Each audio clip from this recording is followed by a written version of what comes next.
Hey, what's up, guys? Today we're here in Asbury Park at Dug Deep Productions, the home and studio of our new friend Jack Daley. He's been nice enough to show us around and let me pick up all these awesome vintage basses.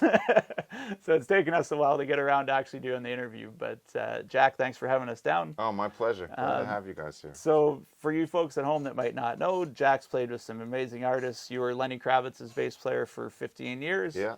An artist that I love, Joss Stone. You played with Mick Jagger, Bruce Springsteen, Little Steven, Beyonce, Jay-Z. A little bit of work with Michael Jackson. That's right. So I guess I know that you eventually relocated to New York, but where did you come from in the first place? I grew up in upstate New York. Oh, nice. Yeah, in like around the Troy area. Yeah. I don't know if you're familiar with that. Yeah, for sure. But I grew up there, and I was in all these bands up in the upstate New York area, and then I started working at a studio, and my intention was I'm gonna become an artist. Yeah. I'm singing, I'm writing the songs, and I'm gonna become an artist, and I kind of got into this thing where I was sort of like the head engineer at the studio, so I had free run of the place. So Oh, nice. yeah, so I was there like literally every day, 7 days a week, all day long. And then when people that, clients weren't there, I had complete run of the studio. So, Oh, nice.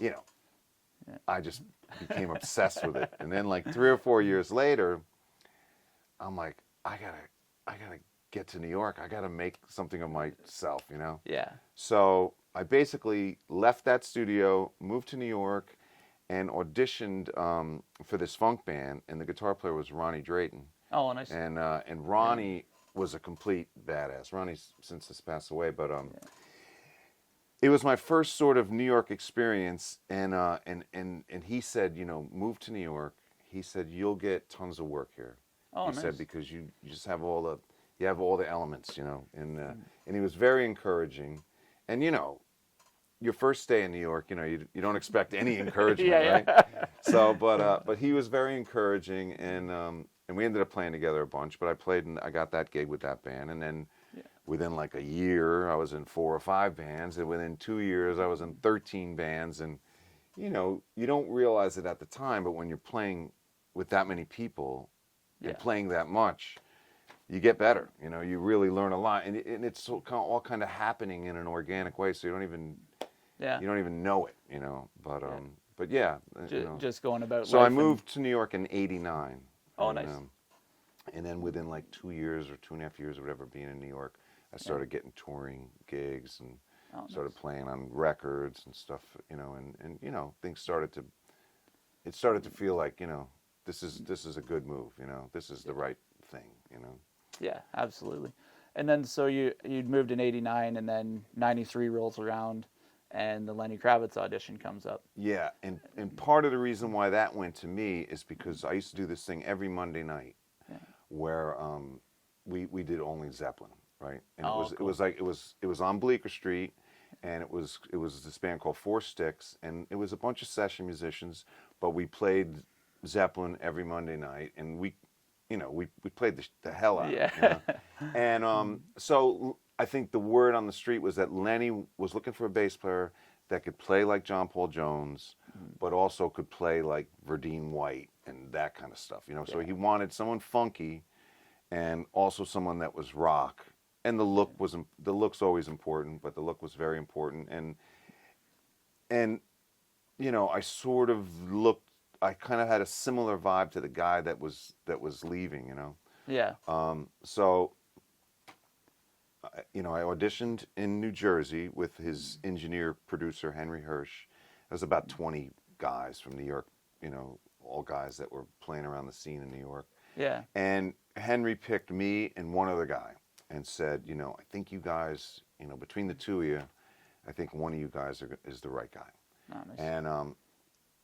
And so we go out to L.A. where they've been auditioning people all week, and it's everyone from Rudy Sarzo to Nathan East. It's like, oh wow, everyone, because they put it on the radio. They basically said, we're looking for a bass player, and they put it on the radio. And so everybody was there at the auditions. Anyone that was anybody, went and auditioned. But the good thing was that I think Lenny heard that the guys from New York, like, one of these guys is the right guy, Oh, cool. And I also had a little bit of a leg up with George, the keyboard player, because we had done some touring and played with some other people together. So the good thing was when I auditioned, they were ready to listen, because a lot of times, when there's 250 people, how do you even listen anymore, right? Yeah.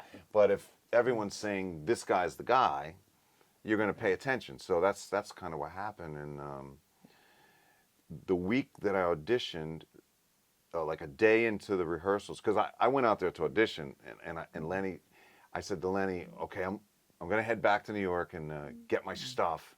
He goes, don't worry about your stuff. We'll get you stuff. You're staying. Wow. Yeah. So I never went back home. So, but that same week, they played on the MTV Music Awards with John Paul Jones. Oh, I remember that, yeah. So, I got to meet John, and oh, wow. Yeah, and he was very cool and gracious, and he came in and said, I said, play this bass, this is the best one. And it was that oh, the Sonic Blue. The Sonic Blue jazz nice. Bass, yeah. Yeah. and if you see that show, I'm pretty sure that's the bass he was using. Over 15 years with Lenny, that's a lot of touring, a lot of gigs, a lot of shows. Is there any of those that stand out as like just the ultimate gig that you played? Yeah, there's a couple that sort of stick in my mind. The very first, it wasn't my first show, but it was like the very first big show was Radio City. Oh, nice. And on that gig, I looked to the right of me, on off where the techs are, and there's Robert Plant. Oh. and then I look out in like the second or third row back, and there's Joey Ramone. So it was sort of that realization that okay, this is pretty real, Yeah. So, but it was a fantastic gig, and it was like one of those gigs that, it always sort of sticks with me. I mean, that first week that I joined the band, we did David Letterman. Oh, nice. We did a gig in a small theater in New York, and then we did Radio City, and yeah. It was yeah, and all it was of a like, sudden, hello. yeah, I'm here. Yeah. That's amazing. Yeah. So that was a big one for me, and also we played. We did The Garden. Oh, nice. And I remember looking out and seeing Will Lee and some other people, and that was one of those gigs that really sticks in my mind. And the other gig is we played in Rio. On the beach, and it was a free show, and it was like some ridiculous number, like 500,000 people were there or something like that. And that gig kind of sticks in my mind, And people always say, how nervous must you be when you play for that many people? And the funny thing is, it's no different. It doesn't make a difference if you look out and there's like 100 people or there's like 100,000. It makes no difference. It feels the same in a funny kind of way, It's probably worse if it's just Will Lee. Yeah, right. Because I think most of the pressure is on yourself. Yeah. You know what I mean? So it's yourself. You're kind of you always want to be happy with what you did, and Yeah, everybody's there to see you do well and watch a great show. Right. They're all supportive. They're not like, I hope he sucks. I hope he makes a mistake. Yeah, exactly. Yeah. So after the Lenny gig, what was the first kind of tour you took on after that? Right after Lenny, I actually did one tour. Yeah. I was just filling in. I was subbing really for it, but it was for Boss Gags. Yeah. and I was really into doing it because when I auditioned for my first real sort of club band where I was playing like 5 or 6 nights a week, I was like 16 or something. I auditioned with Lowdown. Oh yeah. So when I got the opportunity to play, you know, with Boz and play those songs, I love that whole record, Silk Degrees. David Hungate played bass and just phenomenal bass playing. So I was like really into it, you know. Yeah, absolutely. And you know, it gave me, and it was a funny thing because Craig Fruin, who's Lenny's manager for all these years, still is. He calls me. He says, "You think you can just play with Boz without rehearsing? Just show up and do the gig?" And I'm like, "Yeah, no problem." So I do it, right? I show up and you know, shed the stuff and really know the material and show up and do the gig, no problem. But then I realized, man, Boz is like, he's a serious cat, you know. Yeah. If I knew, you know, how serious he was, I probably would have said, no, I don't think so. But I just, you know, I was ignorance is bliss sometimes, you know. Yeah. I just showed up sort of like, oh yeah, I got this, which I did, but come on, you know. Yeah. If I knew how serious he was, I probably would have said, nah, maybe a couple rehearsals would be good. Yeah, give me a little more time on it. Yeah, but it was a really fun gig, and you know, it was short-lived. I think I did it for 2 months or something, but I was subbing for his musical director. Yeah. Who was out with David Sanborn at the time. So. Oh, nice. Yeah. And then so post Boss Skaggs, a little bit more time just doing recording, some more sessions. After that period of time, you know, I sort of wanted to really concentrate on producing and mixing, and I was working a lot with a British producer, and he had his own label, and I was sort of the house mixer. Oh, nice. And sort of was really concentrating on that, like really, you know, I didn't really want to tour for a minute, you know, and that went on for about 3 or 4 years. And then one day I just sort of said to myself, you know, if I don't get back on stage soon, because it's like 4 years or something like that of being off stage, I'm never going to do it, you know. And I wasn't ready to sort of accept, you know, not doing that anymore. So I then gradually started getting back into touring. Dana Fuchs, who's this amazing blues rock artist, I started playing with her, and I worked with this band called Gideon Luke and the People, which was like which seems like it's kind of like, I think we were like a little ahead of our time or something, because it seemed like everyone is doing something similar to that now. It reminds me a lot of like the Black Pumas or bands like that, right? Yeah. And it was really cool, and we got it really close. You know, we went over to England and we played on Later with Jules, which is a fantastic show and an amazing opportunity. And they really were behind the band, and it seemed like, okay, you know, maybe we'll get this happening. Yeah. But it just sort of, you know, it sort of, there was like a certain point where I couldn't really do it anymore. I had to do other things, and I started touring in Europe with a few large European artists that were, you know, it's a funny thing in Europe, because you'll have these artists that are huge in their country, but no one knows who they are anywhere else. So I got an opportunity to work with this gentleman, Manolo Garcia, and he wanted David Bowie's rhythm section. Oh, okay. And so it was all David's people, except for Gail. Yeah. Who was out with Lenny, couldn't do it because she was out with Lenny. So so Jerry Leonard, who was David's MD, he suggested me. He's like, well, you know, Gail's playing for him, so maybe, you know. So I ended up doing that tour, which was a pretty amazing experience and really fun, you know. And I, you know, I had no idea. I got over there, same kind of thing, you know. Clueless. I got over there and I thought, you know, I figured we're playing for like 500 seaters or something, you know. Yeah. And it's like the first night, and we're playing outside, and it's like a huge, you know, stadium. It's like 20,000, 22,000 people, and they're all singing. They know every word of every song, and it's all in Spanish. Yeah. And you know, but it was a blast, and nice. You know, we stayed in Madrid, and we only played 1 gig a week, so I had the whole week. Oh, wow. You know, hanging with you know, Jerry Leonard and Zach Alfred and you know, the guys from David's band and in Spain, and just, you know, we had a blast. Oh, nice. And then I went to Germany and started working with this guy who I had already done a record or two with, Marius Westernhagen, who was just here doing his new album. Oh, nice. Which debuted at #2 on the German charts, so psyched about that. Yeah. But I did MTV Unplugged with him, which is still like a thing in Germany, believe it or not. I didn't know that. I thought that would a while back, but it's sort of a couple artists have had major success with this MTV Unplugged thing, which we abandoned here 20 years ago, or whatever it was. Which is too bad, really. Yeah, I know. It was great. Yeah. We did one with Lenny. Yeah. It's amazing. Yeah. It's amazing.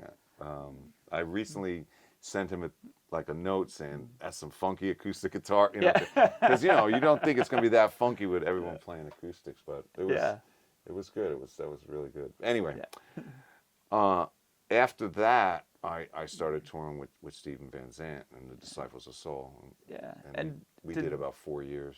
Did that relationship with Steven, I guess the question would be, how did you end up moving from New York down to Asbury Park, and did that relationship with Steven have anything to do with it? It didn't. No, basically I was living in New York City, and I lived in this amazing building in the East Village called Red Square. Oh, nice. And there was so many musicians living in the building. It was like me, Warren Haynes, Chris Barron from the Spin Doctors. Yeah. Chan from Blues Traveler, all these musicians and stuff living in this building, and it was a great a great time to live in the East Village. Yeah. But after September 11th, I was like, I want to buy a house, like somewhere outside of the city, in case you never know. You just sort of think, stuff like this is going to keep happening in New York. I was just trying to cover myself. So we bought a house on the Jersey Shore. Yeah. Basically, I was on tour with Lenny, and my wife picked out the house, and we went and looked at it. Oh, and I was like, sure, I like it. That was it was coastal there, tidal. So whenever there was a storm or whatever, the water would come right up to the house. Yeah. And I had this bad boy on the ground level. Yeah. So I was like, we gotta get out of here. And I just, I don't know, there's something about Asbury that I just was feeling it. So yeah, for sure. So we came here and we bought the building and we opened the studio, and my wife has the yoga studio next door. Yeah, so. Daily practice. Yeah. She came up with that name, by the way, not me. Oh, I like that. Yeah. And then you picked up the Little Steven Disciples of Soul gig, and for those of you, if you haven't seen Little Steven, if you watch The Sopranos, we're talking about Silvio Dante. Yeah. Just when I thought I was out, they pulled me back in. That's Silvio, who's also the guitar player in the E Street Band. Yeah, so. and the sort of mastermind of the Disciples of Soul. Yeah. And I mean, it is worth mentioning though that that Mark Ribler, who I met when I moved to Asbury Park, he got me in the band. Oh, nice. Yeah, he did. So there's that connection. Yeah. With Asbury Park. Mark was Darlene Love's MD, and he was doing a tour with Darlene Love, and I filled in on that for a while, and then we kind of sort of moved that band over to Steven. Oh, nice. And Steven's thing, we didn't expect it to be what it ended up being. We thought we did one show in England at this blues festival. Yeah. And then after we did that show, he said, this feels like an album. So we went back to New York. Oh, cool. We did the record, and the record came out fantastic. And then we took it on the road, and next thing you know, 4 years later, our final gig with Little Steven, and when I say final gig, I mean our final gig so far, was at the Beacon Theater. We sold out the Beacon. Oh, wow. And we filmed it, and it's like it's a DVD or movie or whatever. Yeah. And it's great. Yeah. It was a great gig and fantastic music and a great way to end off, for at least for a period to have. Yeah. Well, we sort of stopped, and right after we stopped, COVID hit. So. Yeah. So even if we hadn't stopped, we would have stopped. Yeah. The great gig killer came through. Yeah. Yeah. And we were chatting a little bit earlier. You kind of did a gig at the start of COVID and a gig right after COVID, and they were fairly interesting. 2020, I had two gigs altogether, right? So, at the beginning of 2020, I got called by Lenny Kravitz, who I hadn't played with in like 12 years, you know. Yeah. And he said, "Well, we're doing this corporate in Davos.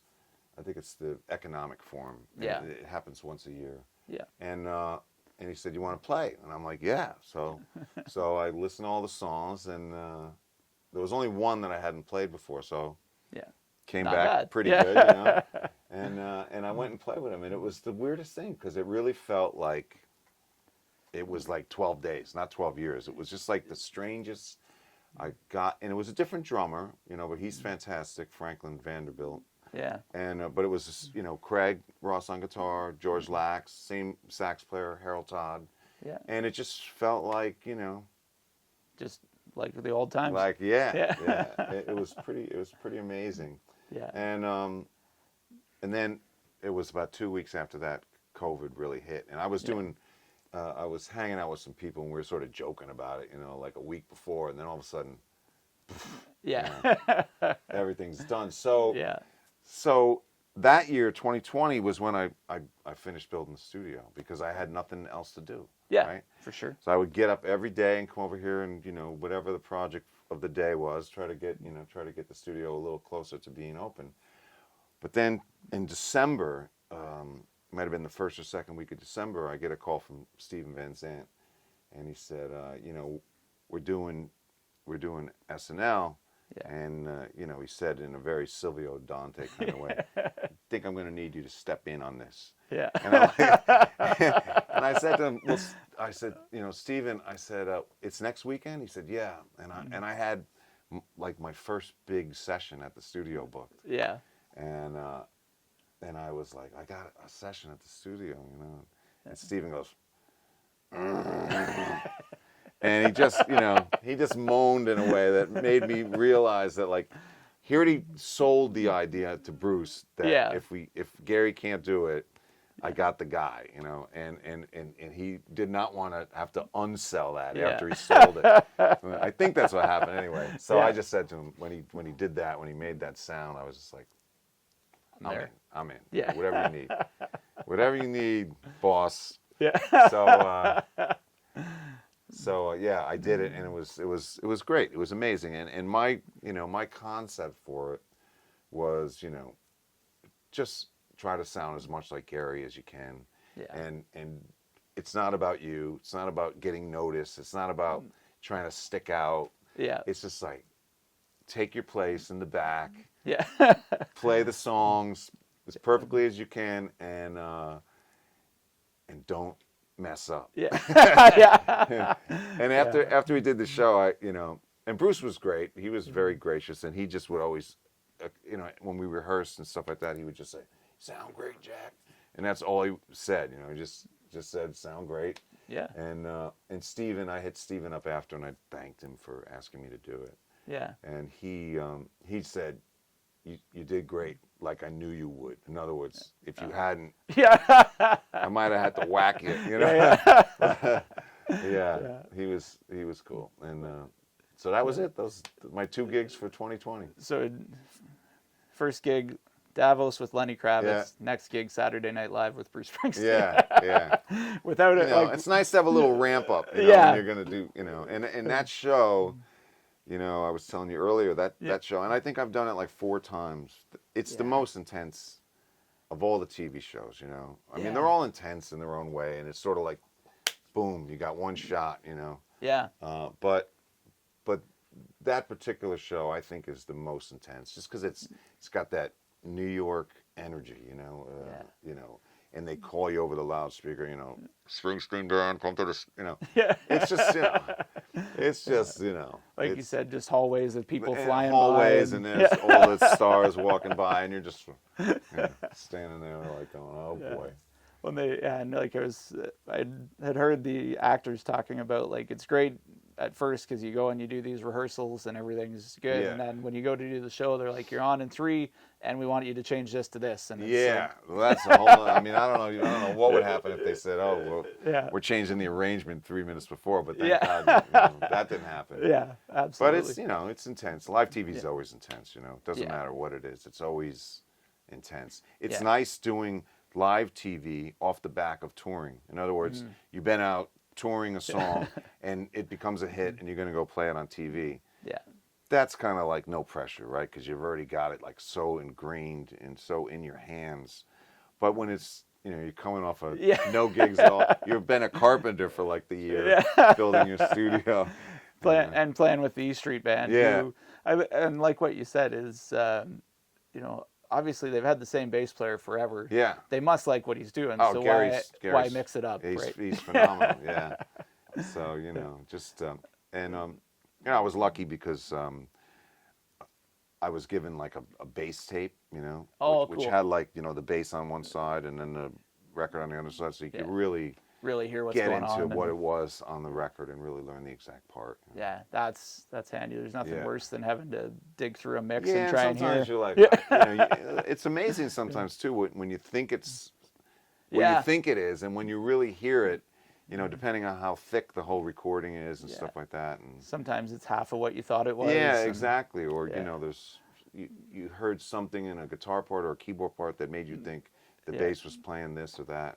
Yeah. But sometimes when you hear it really isolated. Yeah, that's always super interesting. Yeah. A good question for you, as a guy with the resume that you have, and you kind of alluded to it when talking about the E Street Band, but what are the things that, obviously as a bass player, you can play the bass, and that's sort of the key to get in the door. If you couldn't do that, you're not going to get the gig. But what are the other things that you think you bring to the table that makes people say, let's get Jack on this gig? Because it has to be something. I think it's a combination of things. I think one thing is, it's sort of, I'm a rock and roll bass player, but I'm an R&B bass player. And I really grew up, when I learned how to play the bass, the songs on the radio, songs like For the Love of Money, Skin Tight, all this kind of funk stuff where the bass was really the main focus. That's what I learned on. That's what I really, that's sort of how I, cut my teeth or whatever they say, Yeah. And then the rock stuff came after that, Cool. So I think that combination is kind of rare. Like a lot of guys, they can rock, but if they got to play like Verdine White or they got to play like Larry Graham or whatever, they don't know how to do it, So, or they just don't have the feel like Lenny's gig, for instance. I mean, I think people, they think of that gig as a rock gig, but it's really a funk gig that rocks. Yeah. And the Disciples of Soul are very similar. It's a rock gig, but if you don't have like funk and R&B sensibilities and chops, then you won't cut the gig. You have to have both of those things. So musically, that's kind of where I'm coming from, and that's, I think, why I've been able to play on a Naughty by Nature record, and or play on Beyonce's record, and then play on like rock or pop stuff. I think that's kind of a rare combination. I don't know. I think a lot of people go the other way a lot of times. Like they'll learn rock growing up and then they get into funk and R&B, but there's that definite like funk R&B pocket where when you try and play it and you don't really understand that, it just doesn't jive. And you can't, the pocket thing you can't teach, it's either there or it isn't there. So there's that, right? Yeah. And I think on top of that is it's knowing how to fit in, knowing when not to use certain tools that you have. Like for instance, like I said, playing with the E Street Band, I'm going to try to sound like Gary, because that's what the gig is. That's been established, Yeah. And if you went out there and you're like, I'm going to impress everybody, you're a goner, Yeah. So there's that, and just also being able to work with people, being cool, not being a jerk, showing up on time, being prepared, all that stuff, it all adds up. And any one element, if you don't have it together, could get you fired, where people are, I don't want to work with him because he showed up and he wasn't prepared. Yeah. I mean, and it's a big responsibility. Like, for instance, Art, I've been doing a couple of these corporate gigs with Lenny, right? Yeah. If you showed up and you didn't put the work in and you weren't prepared, you bring the whole gig down, you know?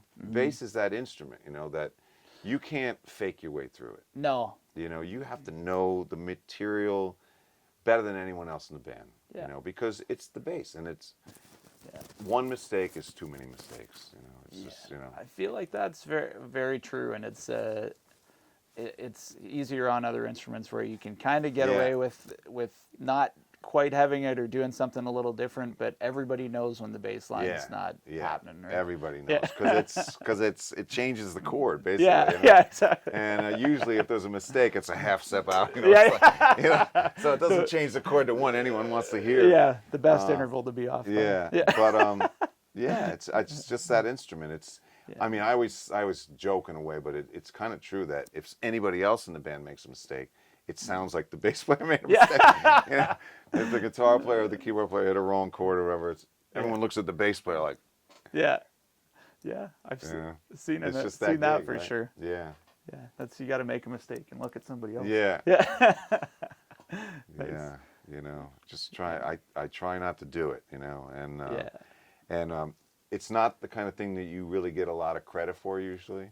Yeah. So with Steven, you know, Steven hits me up one day, and he's an interesting guy to work for, because when you first come in the door, and I think it's from being in the E Street Band for 50 years, or maybe it's just his personality, but when you first come in the door, you know, like with most people, you sort of start on neutral ground, right? You kind of come in the door, and they don't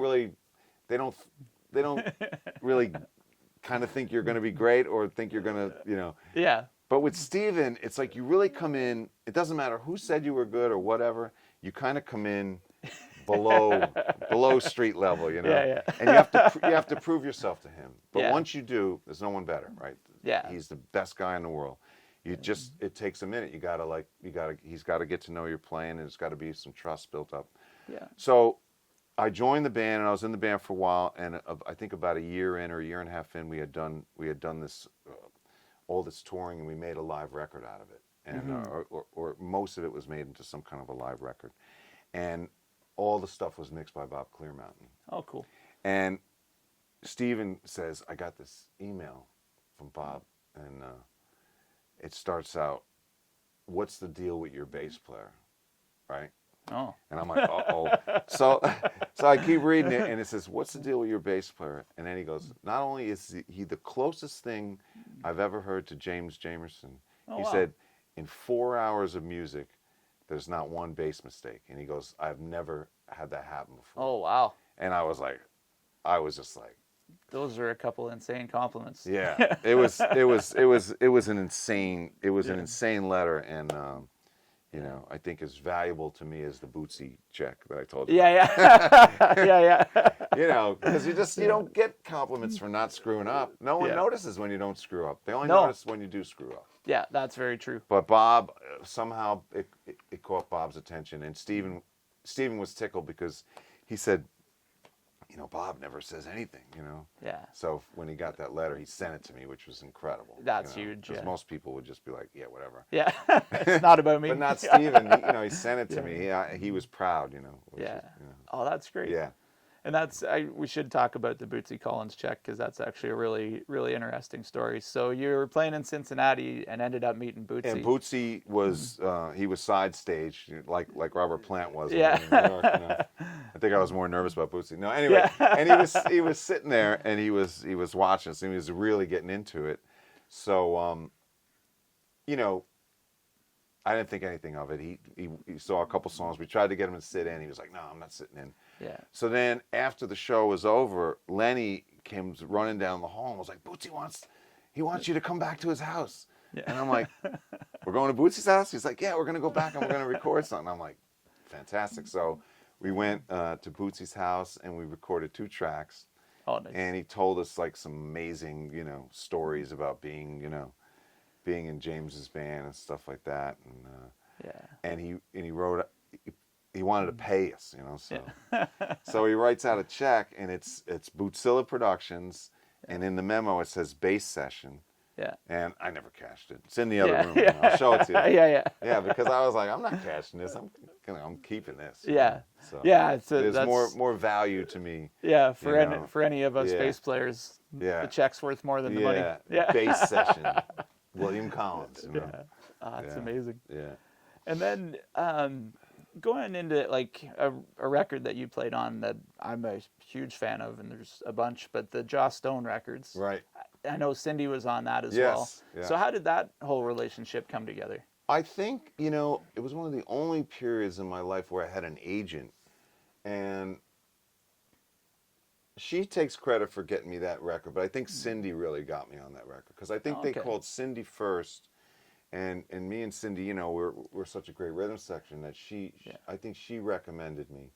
So, and it was a blast to do, because the concept was they were originally going to do that record with Booker T and the MGs, right? Oh wow! But they were booked. Yeah. So they got another idea that they were going to do the record with the sort of Miami funk session people. So it was Little Beaver, Betty Wright, and Lattimore and Timmy Thomas and all these sort of people from Miami that were sort of in this sort of the scene down there, I guess it was like a 70s kind of funk scene in Miami. Yeah. So, but at the same time, they were like, but we want a kind of contemporary rhythm section. Mm-hmm. So all these, cats were a bit older, and me and Cindy were brought in to kind of keep it contemporary. Oh, gotcha. Yeah. So, which is funny because it's so old school anyway, But I think that was maybe so that if they made a reference, like we want this sort of, like this D'Angelo track or this other track or that, we would at least have an idea what they were talking about, Yeah, for sure. So, but it was a really cool record to make because, Joss was 15, Yeah. And she claimed, and I think it was true, that she had never really sung with a live band before, Yeah. And within like 5 minutes, it was like, she was the pro. Yeah, she's got this. Yeah. She's just amazing, and she was just as amazing then as she is now. She was just 15 years old and just like she had been singing that way her whole life, Yeah, you wouldn't have known she was that young just listening to the record. For and sure. the record was literally. They spent some time like maybe doing some additional guitar overdubs and stuff like that, but it was like we did it down in Florida. Yeah. And it was 2 days, I think. Really? I think we rehearsed for a day or two, and then tracked all the stuff. Oh wow. Yeah, and it's all it's all off. Yeah. They're all live takes, They're all live. It's just. That definitely got that sound of the record too, for sure. Yeah, There's a couple tunes on that I really love, I think it was the one you mentioned before. Yeah, Super Duper Love. Super Duper Love, yeah. And I think that there's another one, one of the slower songs that Steven referenced. He said, "Oh, Joss has a song," and I said, "Yeah, I know. I played on it." Oh yeah. He's like, "Oh, you did?" Yeah. Yeah. Yeah, I love her. She's great. Yeah, and it's a great, like I was saying, Super Duper Love for me is if I haven't played bass in a little bit, and I just want a feel good track where I can feel the groove again. I just put it on, and it's not a overly complex bass line, but it grooves, it's right? just groove, right? And it feels good. And I love the drums on that too. Yeah, so good. Drums are really cool on that. Yeah, and Little Beaver. Little Beaver love it. was, yeah. Oh, man, he was really cool. He was really cool. Yeah, and another one I've got to ask you about because I didn't know this until recently was you did some work with Michael Jackson. Yeah. And I think it was just a recording. Well, did you do some work? No, what I did is I was sort of the bass player for Naughty by Nature at that time. Oh, okay. So we had done a bunch of records. Queen Latifah, Shabba Ranks, Poverty's Paradise, which won the Grammy that year for best rap album. Yeah. Of course, my name is misspelled. KG, the guy from the main guy, the producer from Naughty by Nature, he used to always tilt the L, so it looked like a V. Oh. Jack Davey. Jack Davey. Yeah. So if you look at that record and look who's playing bass, it's Jack Davey. Oh, gotcha. Yeah, but anyway, I did a bunch of records with them, and the Michael Jackson thing was a version, a Naughty by Nature version of Scream. Oh, gotcha. Remember that song Scream? Yeah, absolutely. So it was actually Michael and Janet. So I got 2 credits. Yeah. Out of that one, Yeah. But it's a cool version. I don't know if you've ever heard it. But I have to check it out. I just in a preparation to come down and meet, I saw that as one of the credits, and I went, "Oh, I got to check that out." Yeah, it's cool. Yeah. Yeah, and that whole record, the Poverty's Paradise record, it's just a really good rap album. Yeah. That's a great 94, record. 95, something like that. Yeah. Something like that. I don't remember exactly, but Yeah, so good. yeah, yeah. Yeah. And then obviously you've, since COVID, studio life's gotten a little busier. You're still gigging, obviously, but who are some of the artists that you've brought through the studio here? Well, I know I told you this, but I'm playing. I'm now the bass player for the Spin Doctors. Yeah. So I started with them last year, basically because of a situation because of COVID. Yeah. So they asked me if I would play a few gigs with them, and that's turned into me being in the band. So after about 4 or 5 months of touring, they said, we got some new songs, and we're going to do a new record, and we'd love to do it at your studio. So Great. I was like, that sounds good to me. Yeah. Come on. So we did their new record here, and it's a great record. I can't wait for it to I'm come looking out. We're forward still to sort hearing of looking for the right placement for it, Yeah. But and it's I approach the music sort of in a little different way. Yeah. Than Mark, who was their bass player for years. I sort of I don't know. I don't slap that much. I do it when I think, and I did it a lot in the 80s, but I just sort of I went through my slapping phase, and then because the whole time I was with Lenny, I was playing flat wound. So unless you're Larry Graham, slapping on flats it's no picnic. Yeah, absolutely. It's just a little bit tougher all the time. It seemed to work really well for him. But for most humans, it's a bit of a fight. But yeah. So we did that record, which I'm really excited about. I can't wait for it to come out. And Marius Westernhagen, who's the German artist that I've been working with for going on 15 years, he came over from Berlin to do his record here. And that record's just come out and debuted at number 2 on and you were saying between two between Harry Styles and Rammstein. Marius's record. So I'm very excited about that, and a bunch of other stuff, and also we do a lot of local, Asbury artists is a great music scene around here. Yeah. And we're doing, we're getting into doing a lot of the local bands, and that's exciting. Yeah. And I've been engineering a lot of that stuff, which is cool for me. Yeah, and Asbury's got some obviously iconic venues in the area. Yeah, we have. I mean, for the size of the town, there's a ridiculous amount of venues. In theaters, the Pony, obviously, and then the summer stage outside of the Pony. Yeah. And we have our own festival, every fall, the See Here Now festival. Yeah. So there's a lot of music, and I like, that's why I came here. That's why I moved here, because I like being around all that, and getting some of the bands in here. Yeah, for sure. Yeah. And so you've got, if people wanted to look up the studio, you have Dug Deep Productions as well as DugDeepStudios.com. Yeah, they're both. We have both domains, so they're both up there. Just because I had Dug Deep Production was my production company name. Yeah. And I kind of when I opened the studio, I was like, I don't want to start another company. For sure. I already had 3. And I was like, I want another one. Yeah. So I didn't. So I said I'm going to use the same name. Yeah. Yeah. Absolutely. Some questions for you, I guess. We haven't talked necessarily the actual bass playing. So when you were, kind of first learning, and I'm thinking more in terms of stuff that would help, people watching the video. What are some things that you worked on, or some things you would say that any bass player should work on? Well, I think one thing that probably helped me tremendously, and it's hard to sort of separate yourself from what you've done. Yeah. Because you don't know, what would happen if you hadn't done this. But I spent a lot of time practicing to a metronome. Yeah.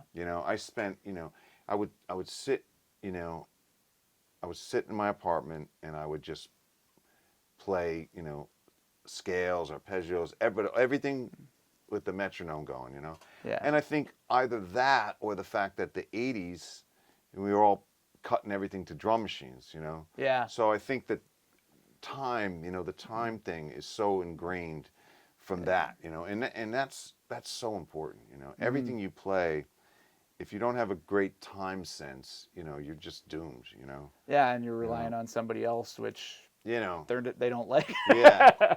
And it just it just doesn't work. It's like you have to have that time, and I think because of that, it's very easy for me to play with different drummers. Like I feel any good drummer I feel really comfortable with right out of the gate. Yeah. But I think it's because of that. It's it's always get that metronome going. Right? Yeah. And I saw something where Carol Kay was talking about playing with the metronome and making it swing, making it, Yeah. and I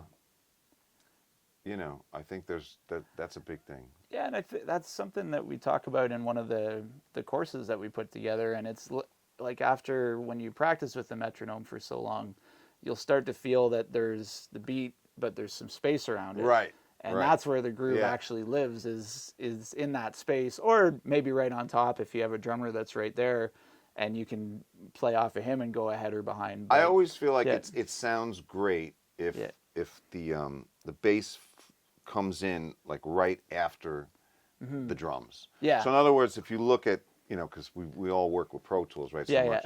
So if you look at where your bass playing is laying, like if it's ever ahead of that kick drum, it always sounds horrible. Yeah. But if it just sets in right behind it, so that the kick fires first and then the bass sort of fills in after, that always sounds great. Yeah, and it just feels like that kick's a little longer, everything's a little fatter. It just really sounds good to the ear and feels good. And very Jamerson. Yeah. Like that. And I mean, his bass was so, with the foam, was like another kick drum on, on top of it, right? What another, just crazy genius, Oh, yeah. I mean, still looking at those lines, like I've got the they did a transcription book at one point. I thought, this would be cool because then I don't have to go through and lift everything. Standing in the shadows of Motown. And you look at that bass line for what's going on. Yeah. And I mean, the notes are there, but it's still hard to play. Yeah. The other thing, too, you were asking what I think is helpful, and because as a bass player, like you don't necessarily have to know all the chords, but you should. Yes. You should know every note that's in every, so arpeggios, right? That was a big thing, I think, that sort of opened me up, so that if I know what the chord is, I know exactly what I should play and what I shouldn't play, and so on and so forth. So I think all of that stuff, were the main things, Yeah, and I think as bass players, that's a spot we get lazy where you're like, that sounds like a major. Yeah, right. But when you actually know, then if you go to play a fill, there's a better chance you might hit the right notes. Yeah, you play the right stuff, and it's just it's good to know. You want to be aware of all that stuff. Yeah, and that's actually something I wanted to ask you about as well, because you played with the best of the best, and obviously being prepared has been a huge part of nailing those gigs, like you said. But what happens, for people out there, what happens on a gig like that to somebody that comes in and maybe they don't quite have it down, and there's another way to ask would be how many mistakes can you actually make before you're in trouble on a gig? I think that depends largely on the gig. I think that I think there's certain gigs where none. Yeah. You can't make any mistakes. If you make any, then you're already doomed. But it's all preparation, right? And there's another thing too that sort of struck me when I took some time off from playing and I wanted to get playing again. I started to just think about, wow, am I going to be nervous?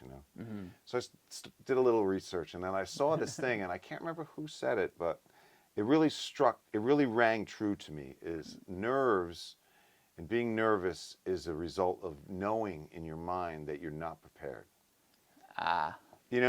If you really know you're prepared, then you won't be nervous. Yeah.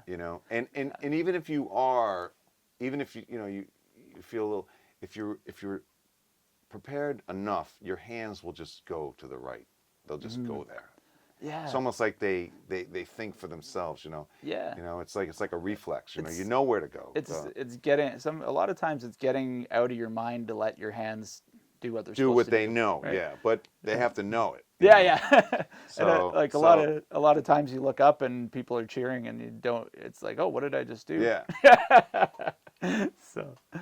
Yeah, it's preparation is. I think sometimes it's easy to kind of kid yourself into thinking you really know the song. Yeah. And a good test I always think is, okay, if you really know the song, turn the music that you're playing along to off, and sit there and play the song from start to back just by yourself. Yeah. And that's something bass players don't do that often because like if you're a piano player or even a guitar player, you might sit there and play the whole song and sing it and whatever. Yeah. But bass, it's you don't often do that, and I think that's always a good test if you really know the song. Yeah. You really know the structure, you really know the arrangement, you really know all the little details, and Yeah, and you're not relying on somebody else for a cue to when a section change exactly, comes. Because that's a lot of times, especially if you have good ears and good instincts, you can kind of rely on, but you're always a step behind. Yeah. You're always like one page back. Yeah. I'm catching up, Yeah. But And so if the cue doesn't come, you're in a bit of trouble too. exactly. Right? So, or if the guy doesn't look over and be like, Yeah. Yeah, absolutely. The interesting question that I've been asking people, but desert island bass albums. So if you had one album, one bass player, and that's all you could listen to, what's going on? Oh, nice. Yeah. That's Jamerson to me is the best. Yeah. No one really touches it. He's just and I mean there's a lot of great players. But it's just something about the way he. I think it's first of all the sound. Sound is phenomenal, but it's also the way that he can play so many notes. Yeah. But it never sounds like too many notes. No, and he kind of dances in between the melody and plays with it, but not playing the melody, but rhythmically the same. It's always it's always right in the pocket. Yeah. And sometimes it's very complex. He was definitely like an upright jazz player that that switched to electric. But that would be the one for me. Yeah, and all of it with one finger. One finger, right? And in a weird, sort of a weird way, like he didn't really anchor. Like I think he sort of rode these three fingers on the plate. Yeah. And that was his way of anchoring. Yeah, and then sort of. Yeah, which is I've never seen anyone else really play like that. No, and so far, like we were kind of talking before, we're both guys that kind of lean towards jazz basses. Right. At least playing live, and for me, getting ahead of the front pickup on a pickup or on a P bass sounds a little bit. I'm used to playing at the back of the bass, so it's a little tricky. But he was always right at the front of the pickup. Always cover right there, and having the covers on Yeah. obviously makes you sort of, deal with the real estate there a little Yeah, different. yeah, exactly. I always love the way jazz basses look with both covers, but it's like, okay, where do I go? Yeah, exactly. If you're going to play reggae style down here, that's fine, but that's a pretty finite amount of room in between at the back. They look cool, but that's about it. Yeah, absolutely. So over the span of their career and playing with all these great artists, what are some of the things that you're most grateful for? I'm just grateful to be able to do this, to be able to keep playing, to be able to play with artists that are inspiring, and to be able to play, on records, and if people respond to it, it's even better, Yeah. So it's just all of it. It's just being able to. This is what I wanted to do when I was like 11 years old. I told my mom, I was like, we were watching like In Concert or something, and Kiss or some ridiculous thing was on. And I said, that's what I'm going to do, Mom. Yeah. She's like, yeah, okay, sure, But, Yeah. that's what I did, Yeah. And I've never really been I've never really been a band guy. I've always been more of a side man. Yeah. So it's kind of cool now to be in the Spins, and that's a band, Yeah. And it's a different feeling, but it's been, I think it's been really rewarding to sort of get to play with them. Yeah. Do the Spin Doctors have dates coming up this summer? Yeah, we're basically touring all summer, and we don't go out like on a tour bus. Yeah. It's more like we do fly dates, so we go out and we're going for the weekend or whatever. But it's perfect for me right now because I can run this studio and you know, go out and play with them for a couple days, and you know, and then be back home and then be back home and be able to, you know, do sessions and stuff here. And as a matter of fact, Aaron Comes, the drummer from the Spins, was down yesterday recording a bunch of tracks. So and that's the kit we saw set up in here when we came in. So. Yeah, that's one of the house kits. We got like 3 kits. And he wanted to use that one this week. So nice. Yeah, absolutely. Well, make sure you guys go see Jack out on the road with the Spin Doctors this year. I'm gonna try and do that for sure. If you come through Canada, I'm gonna be doing some slapping. Okay, yeah. I guess you can't get away from the Spin Doctors. Wounds. Yeah, fair enough. Right on. Well, thanks a lot for having us down to your studio. Oh, my pleasure. Appreciate it so much. Absolute pleasure to finally meet you. Likewise. Likewise. Right on. Glad you could make it. We'll catch you guys again soon.